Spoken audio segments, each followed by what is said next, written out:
Alright, and welcome back to Hotaru no Miki, the Deathening. Okay, now I said that as a joke, but I'm rolling with it, even though this episode, I don't even think I die that many times. Which part of the game is this? This is when I start to die more.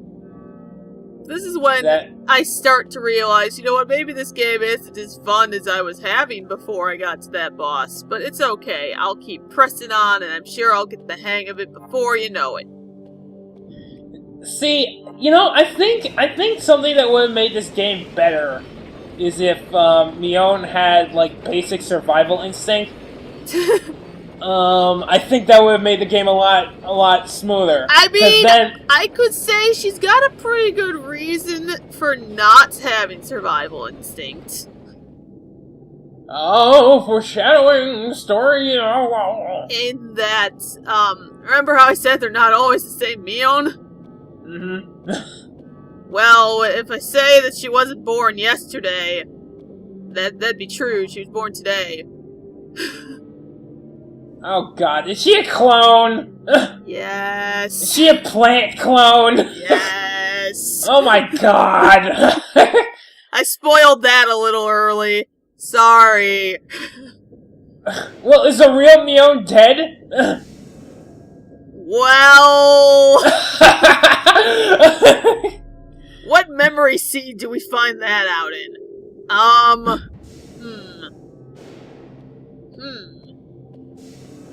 Mion's story is told in the memory seeds. Right. And these branch Mions, they are clones. The deal is that... Yes.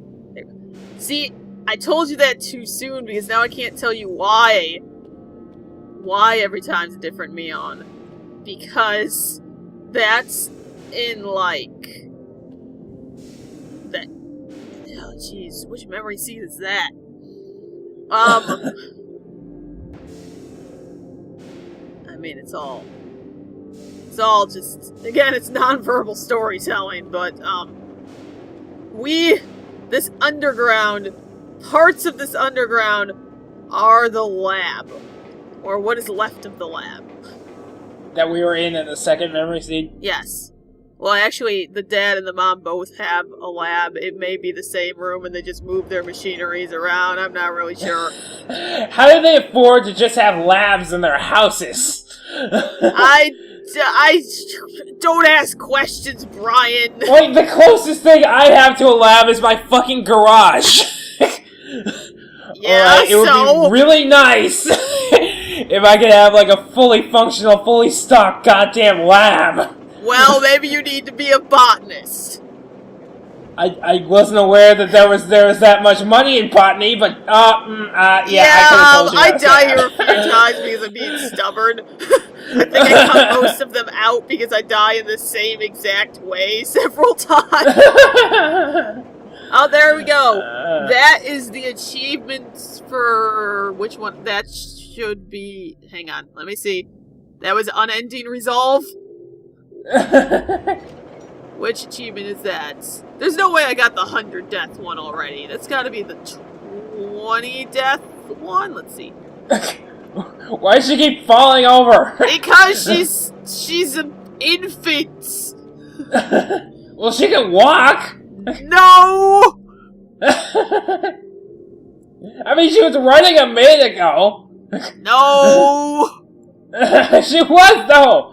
Don't make fun of her. She's stupid. Okay, well, how old is Mion? Like, the original? Not very. Well, she's short as fuck. Not so I very. Guess that. I think she's, like, maybe 8. Okay, so Unbending Resolve? Was that Unbreakable Resolve or Unbending Resolve?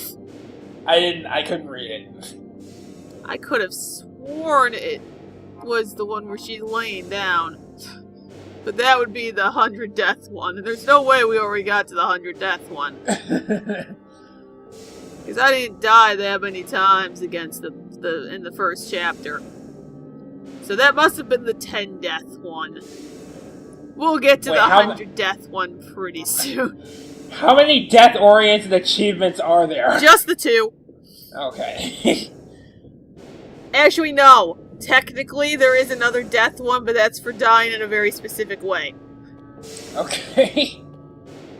See, that kind of irks me a little bit, because the fact that those achievements are there indicates that the developers expected you to die that many times. Artificial difficulty. Right, which means that the control-based difficulty was purposeful. It may not have been purposeful, it just may have been aware of. Well, if you're aware of something, you can fix it! You know, maybe they intentionally didn't fix it. They were like, hey, this makes the game hard. Hard games sell, right? But then it's still your fault. Then it's still you being dumb as a game designer. Oh my god, there's lava now? Well, Brian, don't you know all video games have lava? Run! Run, you fool! Fly, you fool! And don't run into the lava because I'm 900% sure you would do that. Jesus Christ, what kind of lab is this? It's, a very important lab. Clearly. How did I get stuck here? I don't know. I was questioning that myself. Okay, we're gonna die. We're gonna die! I don't want to die. I have so much to live for. I am but an infant. Oh my god. If you die, you get an achievement, right? Yeah. I have so much to live for. And by that I mean I have no idea what I'm living for. And for that I mean I don't even know where I am. Damn it, should've jumped. Should've jumped. Okay, does she sit like that by herself? I can tell her to sit. Doesn't mean she'll listen, but I can tell her to sit. So what, is this like a Nintendo now? No, it's part of the control issues. You'll see this more when we start to come to doors. Because a lot of things are operated by clicking on them, and sometimes I click on them, and she just doesn't do it. So you get her to sit by clicking on her. Anyway, here's the mom's lab. She's a lot more sleek, a lot higher tech. Except no plants and tanks. I still assert that's not how one plant. You put a plant in a pot, you put the plant upon the windowsill, and then you forget to water it for 2 weeks. That's how I do it. Well, you're not a botanist. You're an antenna. I'm an antenna. Also, maybe she's an engineer. I don't even know. I don't She's got a robot arm. Yeah, if that is a robot arm, then I feel like it's not a good idea for her to keep her hair that long. Yeah. Oh, now she just made this thing come to life. Ooh.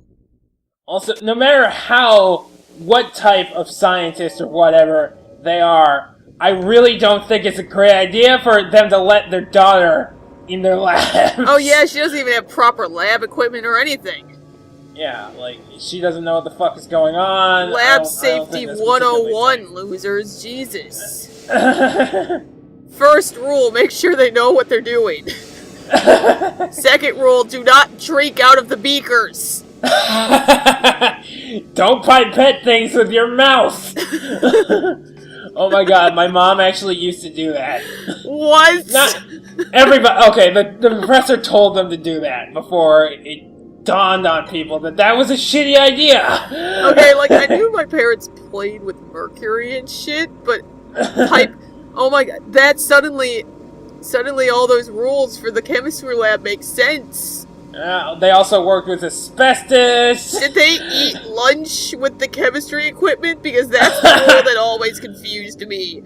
I don't think they went quite that far. That was the one that was my favorite. That's why I brought up the whole drink it out of beakers, because I love the one where this guy's just got a sandwich in one hand and a beaker in the other. He's drinking some soda out of the beaker. Or maybe some acid, who knows. It's Diet Cola. It's acid I cola. emptied the hydrochloric acid. Did you rinse the beaker? I might need a hospital. Oh my god, that reminds me. Like when I first started grad school, I was going to do something a little different, and that required me to go into a clean room and work with hydrofluoric acid to do some semiconductor processing and whatnot. And hydrofluoric acid is different from hydrochloric acid. Weird. In that it does not burn your skin. It actually infiltrates your skin, sucks all the calcium out of your bones, and poisons you and kills you. And if you spill,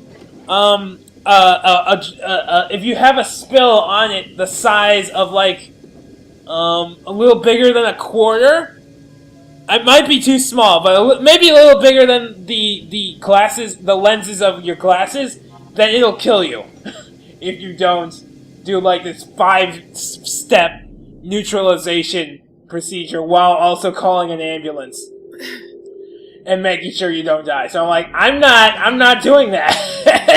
so I did something else. Metal.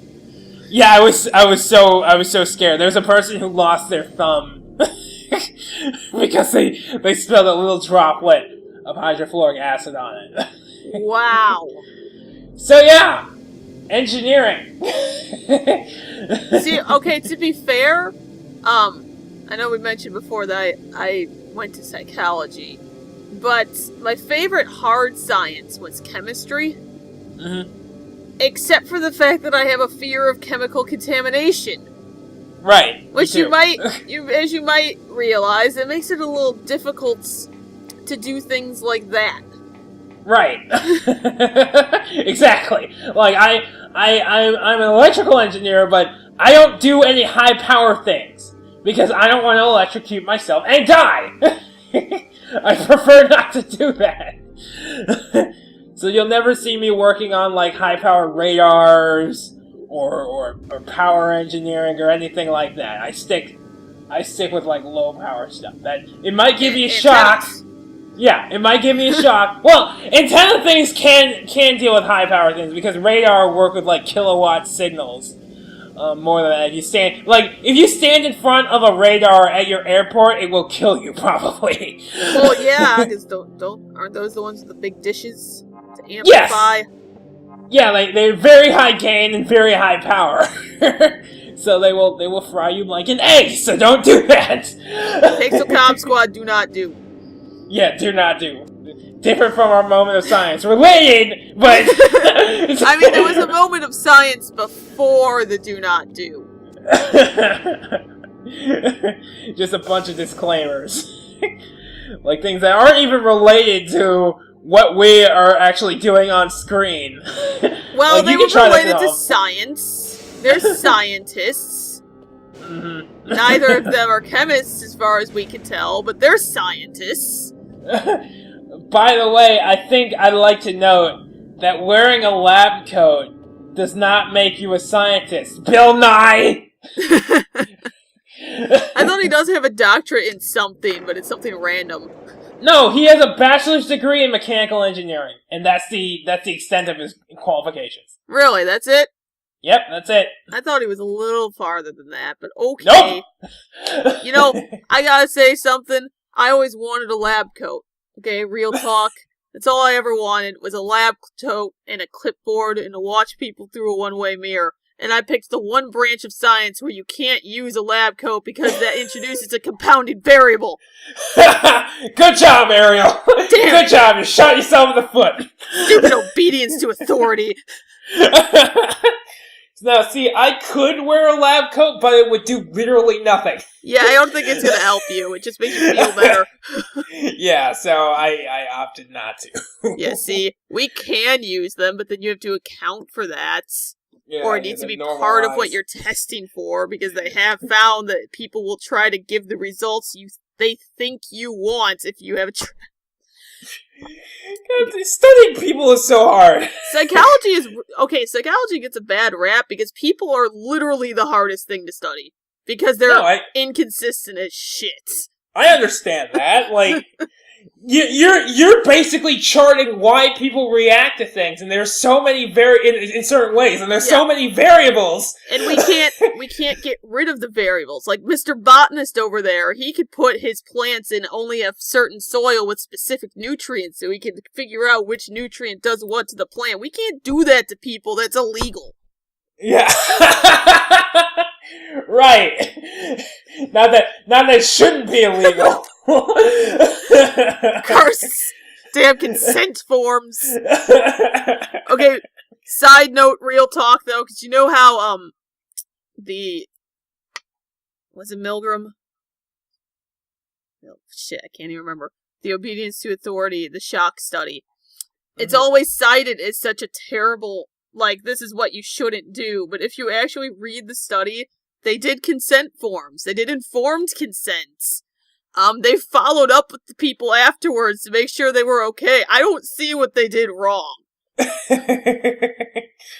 I mean, like, if they took the proper... I don't know a lot about the case that you're bringing up, so I feel like it's only mentioned in literally every psychology class. I figured you would have come across it at one point, but maybe not really. I do quite different things from psychology. Yes, but no. I do find it interesting, though.